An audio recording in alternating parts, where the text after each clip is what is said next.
Hello, friends. Welcome to the Veterinary Life Coach Podcast. Today, I have a fabulous guest for you. His name is Walter Dusseldorp. He's a leadership coach, dynamic speaker, and an engaging storyteller.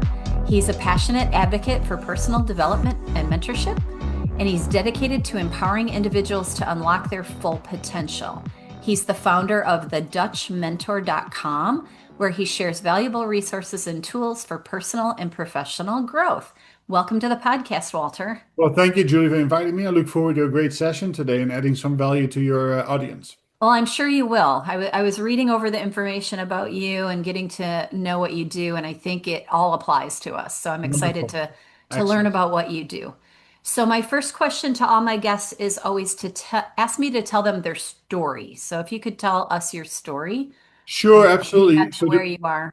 Of course, I'm more than happy to. When I say the Dutch mentor, people always ask me, "Where in Holland are you?" So, well, I'm not in Holland. I was born and raised in Holland, and that's where the Dutch mentor came from. But Right. I currently live in upstate New York in the beautiful Adirondack Park, with my 17-week-old Great Dane puppy, which is a love of my life, is number three Great Dane in my life, and I have a good, true connection with all of the veterinarians out there. Having said Nice. that, I grew up actually in a small town in Holland, working on a farm. I spent my entire life in medicine. People say, "How is that connection from working on a farm to medicine?" Sadly, an old farmer was hit by a car when I was 14 years old, right in front of me, and he Wow. and he Oh, you died. saw that? Right in front of me, and he Mm. died in my arms. And No. I sat on that roadway, and I felt completely helpless because I did not know what to do. And I had an Right. epiphany on that day that everything I did from that point forward, I wanted to be in medicine. So initially, it was maybe become a doctor, and you had different variations. As a troubled teenager, not to quite know what I wanted to have, which is of course a very normal state of mind, I came to the United States, which kind of like eliminated the opportunity to go to medical school, but I learned about becoming a paramedic. And that's Mm. what I did for the last 33 years. I was a paramedic and a flight paramedic. Nice. Married, had three kids, and then I found out in America, in order to be able to send kids to college, you got to pay a lot of money. So I better, That's for sure. so I better find a job that pays a little bit more than being a paramedic, which is my passion. And Right. that's why I went back to school and got my bachelor's, my master's, my fellowship program. I became a healthcare administrator. And this is Okay. where the real lessons of leadership came in. So I was academically rock solid, but that didn't really translate into becoming a highly effective leader of people. And Right. and many times you see that in your work too as veterinarians, you are high performing doers, really good doctors, really good with your patients. And now you're going to be elevated to becoming a leader of a small team. And now you say, now what? Right. It's because leadership is a profession on its own, and Sure. sadly they don't really teach that in your grad school, veterinary school, medical school. And No. so I have spent most of my time over the last 12, 15 years in the professional business practices, building large teams using a methodology that I worked closely with a mentor in developing called Pure Leadership Power. And in that, we really focus on three parts: learning about yourself, establishing an effective skills, knowledge, and abilities, and as a leader, learning to solve problems and root causes, and to establishing an operating team that leads to consistent, sustainable outcomes. And that has been something that has helped people what I call cross the valley of despair, meaning Mm. I'm going from a doer to a leader, but not really knowing how to lead. Many people get frustrated by using my methodology that helps them get cross that bridge, and actually become really happy leaders, very effective leaders of people. And that it gives me great joy. So, in the end of the day, even as a coach today, I might not take care of patients one to one anymore, but I take care of people who take care of people or take care of animals in this case. And that gives me great satisfaction. Well, that's awesome. So tell me about those three steps. Like what exactly, if you're a new leader and you're working with me, say, what how do those steps kind of go? You said learn about yourself first, right? Yeah. So I broke it down into SMART, as you can see in my background. So I've Oh actually yes, I developed see a that. Hmm. smart performance app that you can find in the Apple Store by just going to the Dutch Mentor. So S stands for self-care. So we always start off by taking a much deeper dive into who am I as a person? Am I really aligned to my true purpose and passion in life?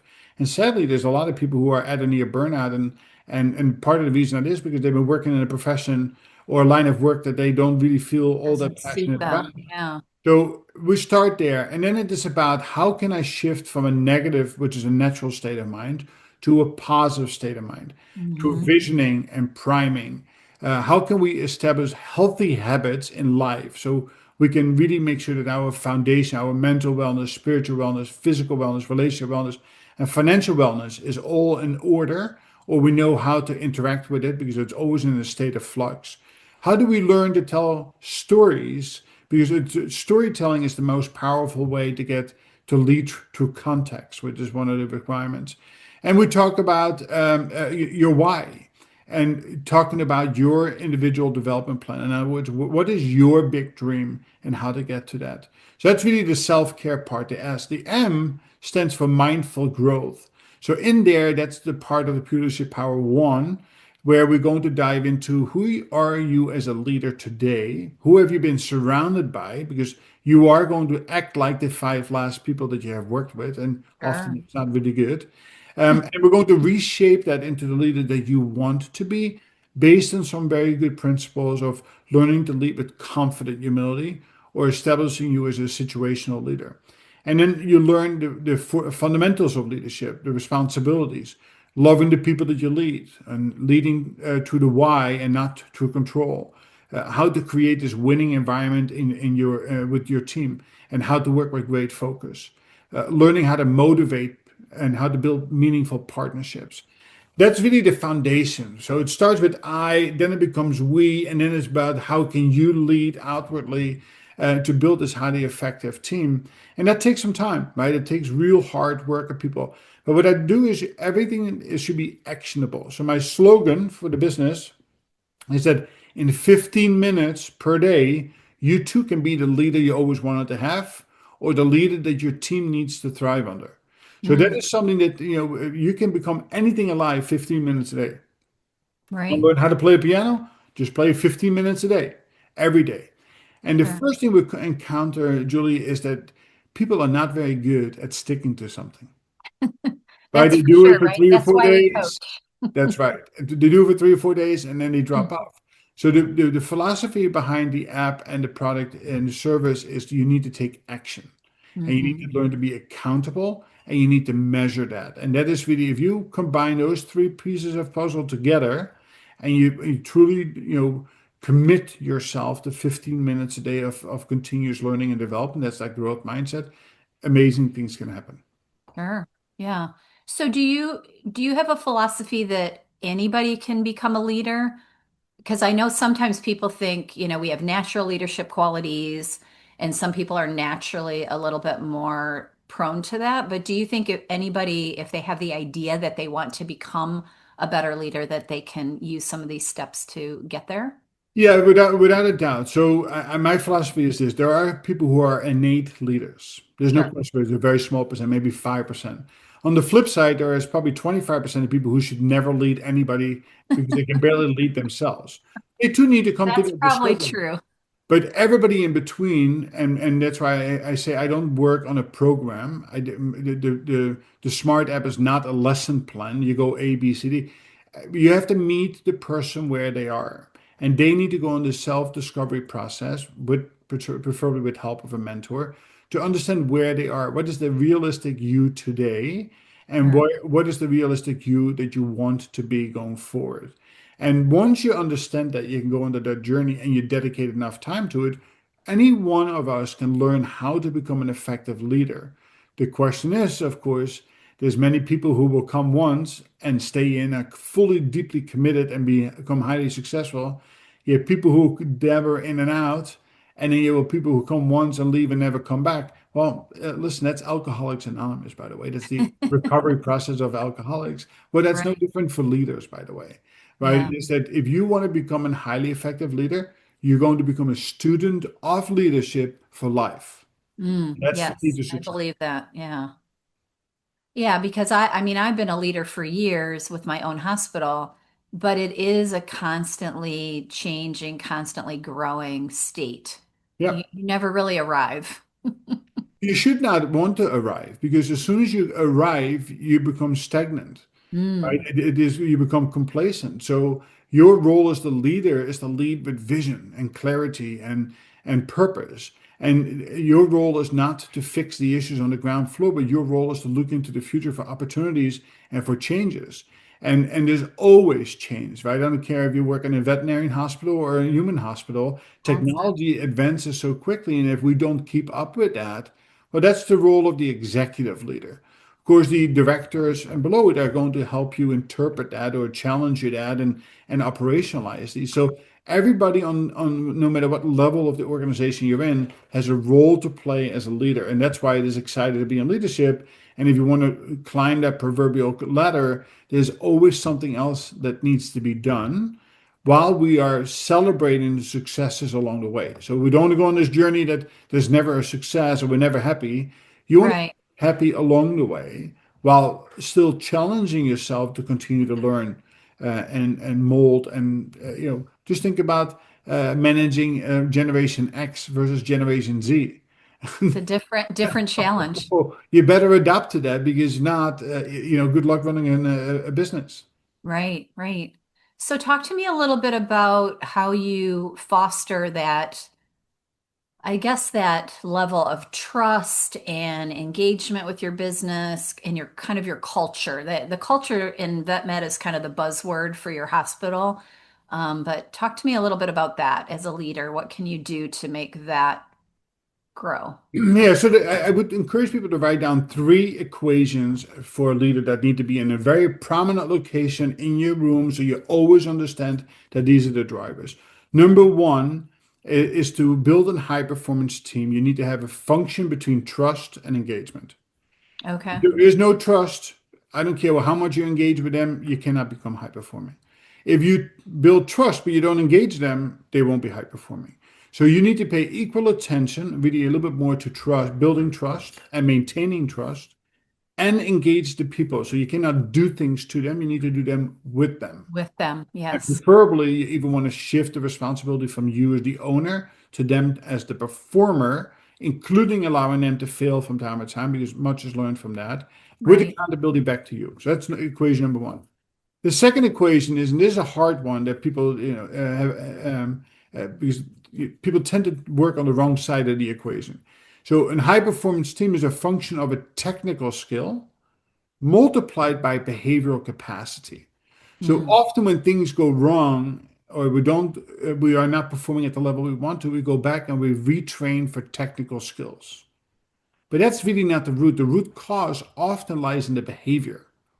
But if yes. the behavioral capacity of the owner, of the leader, like say they are a constant people pleaser and they have a really difficult time having a difficult conversation with somebody, they tend not to ever fix that to the point that you can become a high performance team.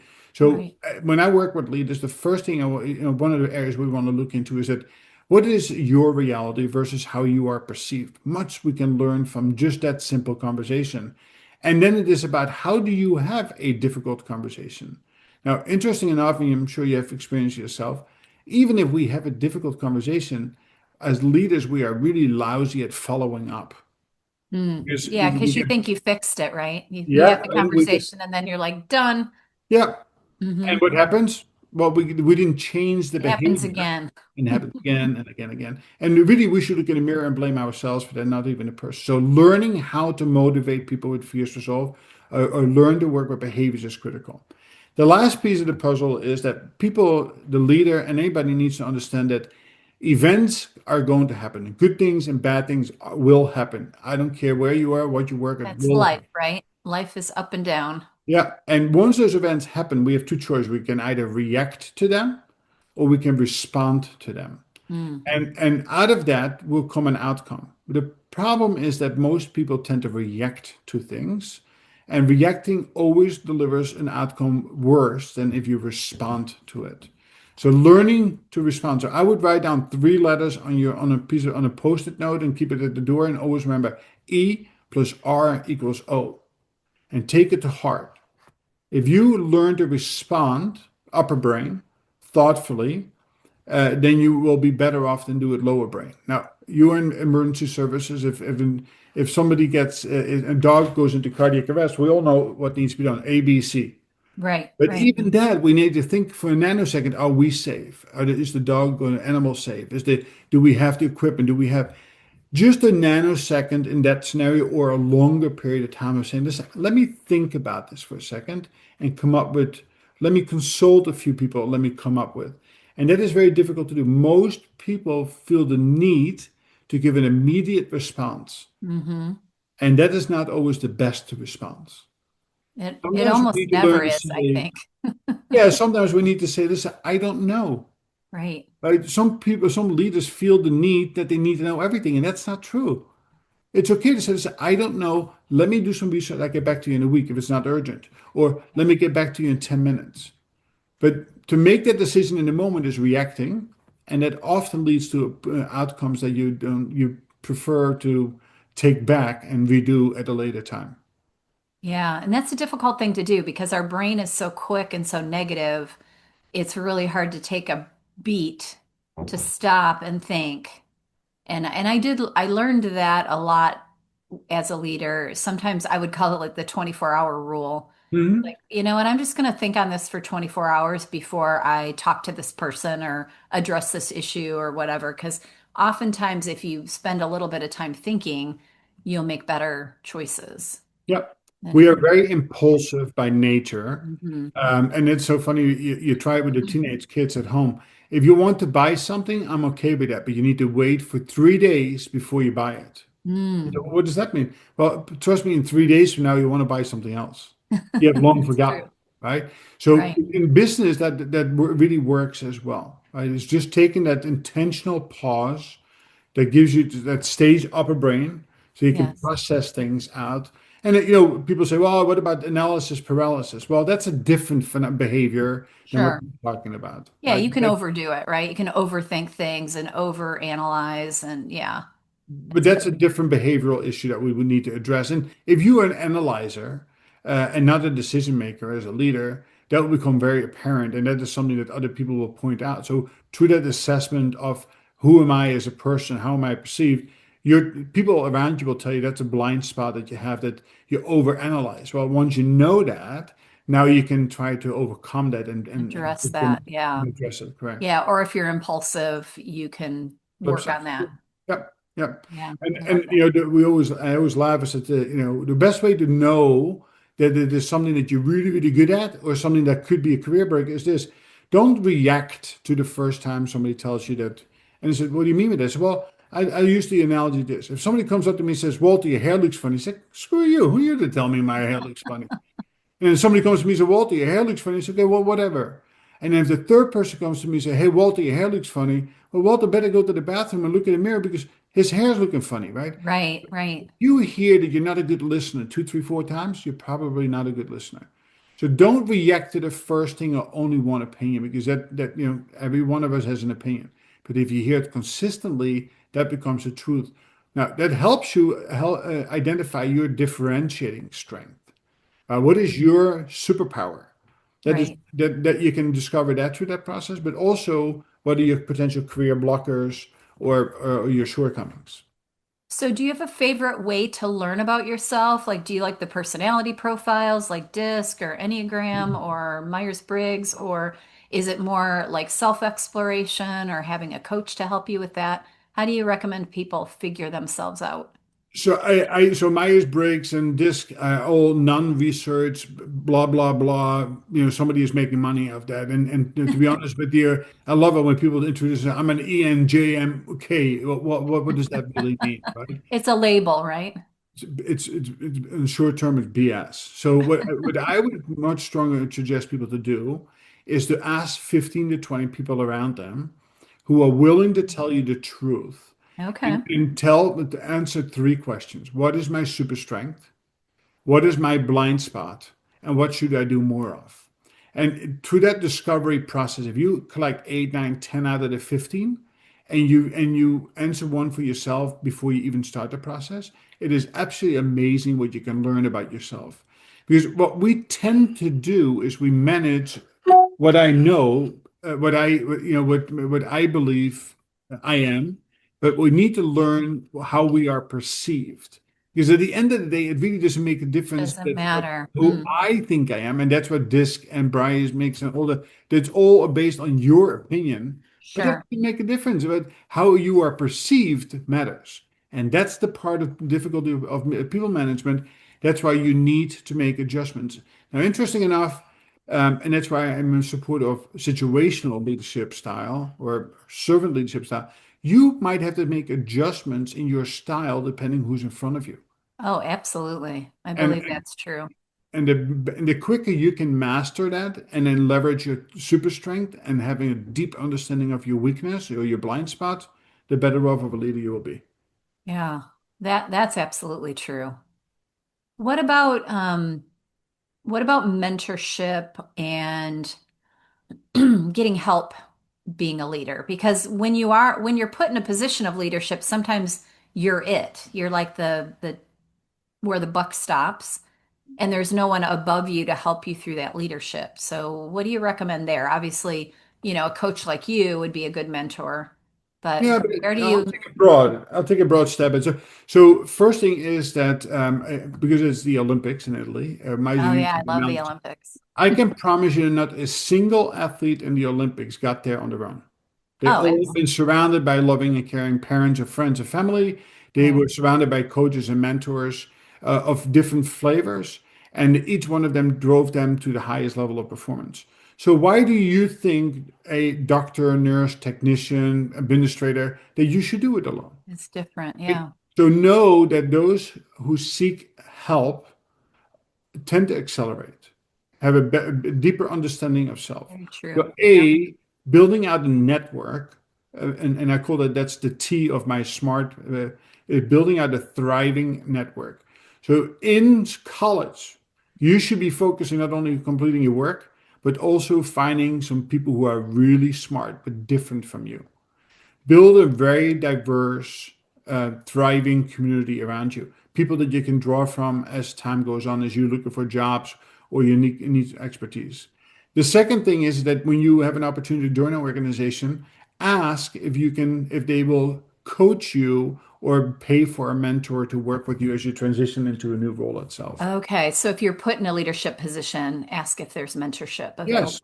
I love What's that. the worst thing they can tell you? No? Well, you have a no already, right? Right.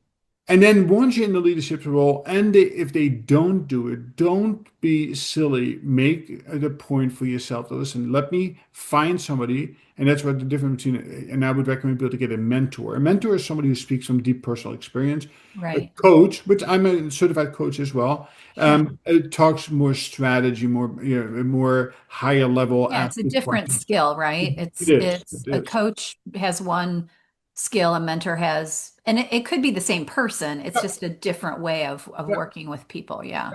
And that's exactly when I do my assessment part. I assess if you need a coach or if you need a mentor, right? And Okay. that's really the differentiator. So again, a very interesting study came out that in 2021, that 95% of executive leaders all believe that leadership development is critical to the function of the organization. 5% of those took meaningful action. Really? And the first line that gets cut on the budget when things get tight is mentorship and coaching, Right. which is really foolish, by the way. It should be the other So way around. yes, it should be people should spend more. So that's one. The second thing from an individual perspective, and I try to get this point across. So if you've been working as a leader and you feel like you should have been promoted or you should have received a raise, because there's many of them around too. Every time if you don't work with a coach or mentor to get there, losing five or ten or $15,000 opportunity, that's worth $1 million in 25 years. Mhm. It So sure is. people say, I don't have the time, I don't have the money. Those are excuses, right? If you Right. want to be a highly effective leader, and by the way, if you become a highly effective leader, you actually really love being a leader because you can see the value and the impact you have on others. Hmm.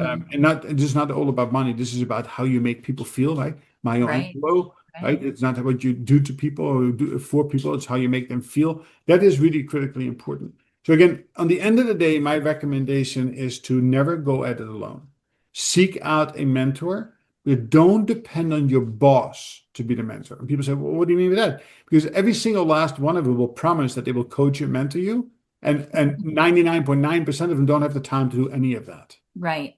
And Because they're not quite there themselves sometimes. that too, and they are the ones who are have poor time management skills, are going from meeting to meeting to meeting, and then to say, well, I have a one-to-one with you once a month, with talk 45 minutes about this and 50 minutes on development. That's not meaningful mentorship. Meaningful mentorship to me is working 15 minutes a day for yourself in a very focused area of improvement, and meet with your mentor for 30 minutes once a week in order to be able to, as an accountability, and to help drive you forward to get whatever it is that you want to get out of the program. Yeah, I love that. It's such an important thing that we forget that if you invest money into yourself, you are definitely going to make more money. It's kind of like that abundance philosophy, right? The more you give, the more you'll receive kind of thinking, rather than worrying about, I can't afford it or I don't have time. It is, and the problem is that most people will drive this with ego and pride. In other words, they will say, "Let me show you what I can do or how much I have accomplished." Well, that's really not what people above you are looking for. Right, The people above you are looking for, can you make good decisions? Right? Can I trust you if I'm not here for you to make that decision? sure. And that's often lost in translation. So I actually call it, you need to lead for cause. And it is outward looking. So if your team does well, you will do well. But it's more important that people know that you're making really good decisions than it is to actually do things yourself. And that's where people who have no leadership, training, they fall into that trap of continuing to do. So because Right, listen, I was a high performing doer, so my natural behavior is to continue to do. right. And that doesn't build trust with your team. And we told you about the equation. If there's no trust on the team, it's very difficult to become a high performer. And as a leader, most of your job is to raise other leaders. It is. The more competent your team gets, the higher your organization can go. That's And I think correct. sometimes we forget that. We think if the people below us are better than us at something, or they know something we don't know, we're uncomfortable with that. But in reality, that's what we should be striving for. Tell me a single book, school, university that says that the leader needs to be the smartest person in the room. Yeah, it shouldn't be. Your role is to find the right people in the right roles with the right capabilities, right, skills, knowledge, and abilities, and time to function, to elevate the people around them, including you as a team leader, right? And if you do that well, again, that's that leading for cause. Everything else will work out for you. But if the second you try to force it or tell people or micromanage people, well, listen, people don't feel good about that, right? Engagement goes down, trust goes down, performance goes down. Right. Listen, I'm not in denial about this. There are many people who come into leadership positions that simply don't belong there, and they kissed Right. some booty along the way, and pulled political favors or had some nepotism. Right. You know what? Instead of worrying about that, leave the organization, go somewhere where you might have a better opportunity.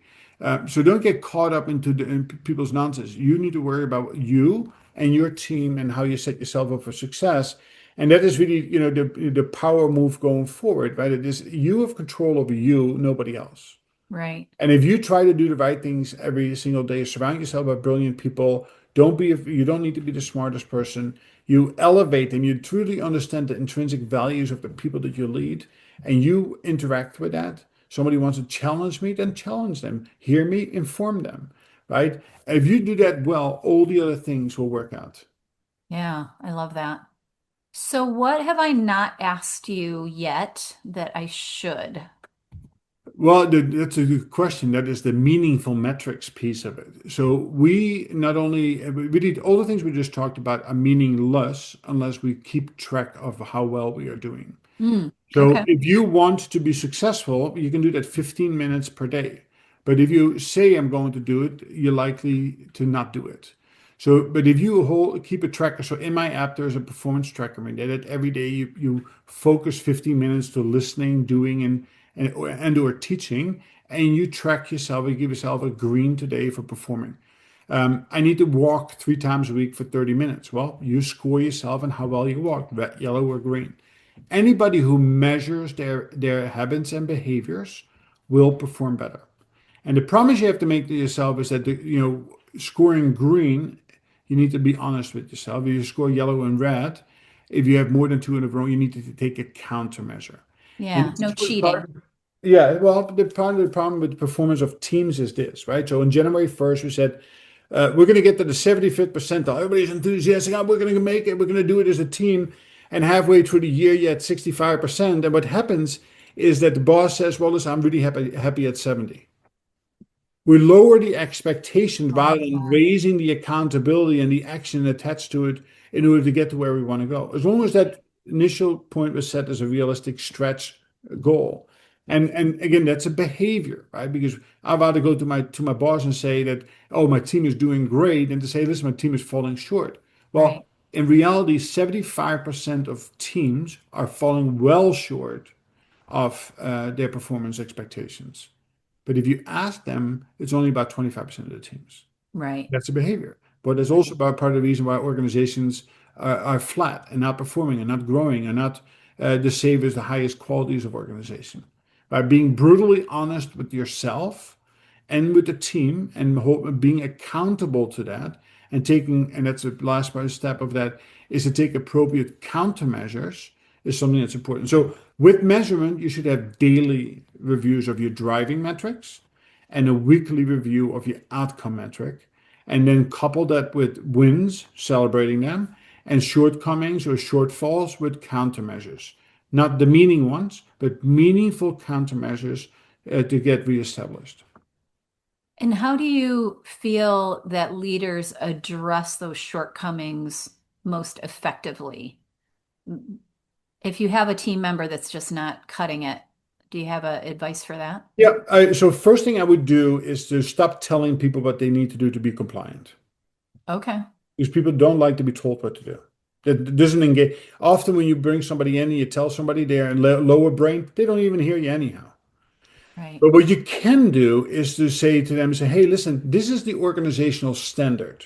This is what I'm accountable to and that you're accountable to. Help me understand why you are not meeting that. So Mm, you leave it wide open. Let that person explain for 5 minutes on why they're falling short. And then instead of saying, well, you need to do this, because that's the temptation that we have, you say, right. what are you going to do about it this week, Change it. today, to get a little closer to that? And then you say, great, let's meet again next week to see how well you did. So, for example, we all have these people that come in late, 5 days a week late. So Hmm. instead of firing them because HR says that 6 occurrences in 90 days, I need to fire, but they might be really good employees, right? There's a reason. So first thing is that this is the expectation. Why is that? Well, I need to take my child to school and I'm last bus stop or whatever they come up with. Right. And then you say, what can you do about it? And then they might come up with a thing that they can help themselves with, or they might ask for a suggestion, and that's where you can help suggest, not telling them, suggest them. Right. And then come back next week. Next week, they came late 3 times and they came on time twice. Now, I can go with a hammer and say, listen, you still, damn it, you didn't, right? Right. But here is the difference. You want to celebrate, hey, I saw last week, great job. Twice you came on time. Proud of you. How can we now get you on time, all days of the week? Right. And ask them to contribute to that. And let But them my figure it. philosophy of that is it's called motivating with fierce resolve, being as soft as possible and as firm as you need to be. You go from asking to requesting to telling and directing. So you manage up before you manage out. I love that. Because that's the only way to do it. It's people's behavior that you're trying to change, and they have to be accountable for their own behavior. I love Yeah. that. Lead with the why. Always ask why somebody is Why this is why this happening. happened. Yeah, Yeah. don't tell people things or don't tell them, don't work off assumptions. Just simply ask them, why is that? Right. Well, and that makes it easier on the leader too, because I think sometimes leaders have the misperception that when there's a problem, they have to go in there and put the hammer down. And you really don't. You can do it with kindness and love. You just have to be firm in what your expectation is. Yeah, love and tough love, right? So when I say the 4 key responsibility of love those you lead, Well, that's not all lovey-dovey. That comes three times love, but also tough love, right? Right. And telling people what they need to hear rather than telling them what they want to hear is also necessary. And that Sure. is one thing that to today's society, it's very difficult to find somebody who's willing to tell you what you need to hear. Right. I think because there's so much offense, people get offended so easily. Well, but that, yeah, but that's all ego and pride, right? It is Right. that we need to sidestep. So as a mentor, I will tell you right on my on my website, I will tell you I'm a no fluff. I've written 10 books, all of none fluff. I took all the fluff out and I wrote what Got you right to need the point, right to the point. If you follow it step by step, then you will be a better person on the end of the and it'll day. work. And the same thing is like you need to have, if you want to have an accountability partner, I can be very kind, very nice, and still be very persuasive. You don't need to be Sure. mean, right? But you Right. need to be honest with somebody. Hmm. And that is very difficult for people to do. And that helps establish the trust that you Yes, need of to course. establish in the first place. I Yeah. love that. As long as you follow through. Yeah. I So before we end this, can you tell people where to find your app and your website and your books and all the things? So if they want to learn more about this, that they can come to you and research it. Sure, of course. Always welcome people on my LinkedIn profile, and I post on a daily basis little drips of Mm, information so you can have that continuous growth mindset. So I'll try to challenge you from different directions. I have an active Instagram account that's also similar that you can find me there, the Dutch Mentor. You just search me there. YouTube, there's several hundred plus YouTube clips, all short and somewhat longer form that you can learn more about the things that I've just spoken about. Again, I try to make things as actionable as possible. Really thing is I would encourage you to go to the Apple Store. It will be in Google in another month from now, but go to the Apple Store and download a free version of the Dutch Mentor. It's a 7-day free trial, and then you can cancel. It's $1.50 a day. So I build it that nobody can say I don't have time because it's only 15 minutes a day, and I made it affordable that everybody so can afford people $1. can afford it. Exactly. The key thing is you have to do it, right? So everything I said today, it's about action. The Right. accountability and the app will help you become that. It comes with a weekly group, open group coaching call. I'll welcome you on. But again, any listener, action is where what starts with you making a decision that tomorrow is going to be a different day, right? Really, today is a different day. Right. So if you don't take action on based on the things that we talked about today, I promise you 95% that you and I just spoke about by tomorrow morning is long forgotten. And So that's take the an truth. action step today. Take an action step today, Right. and that is really how you move forward. I love that. Yeah. And that's true with all of your life, not just the Yeah, leadership part, but just everything that you want to accomplish in life. I 100%. love that.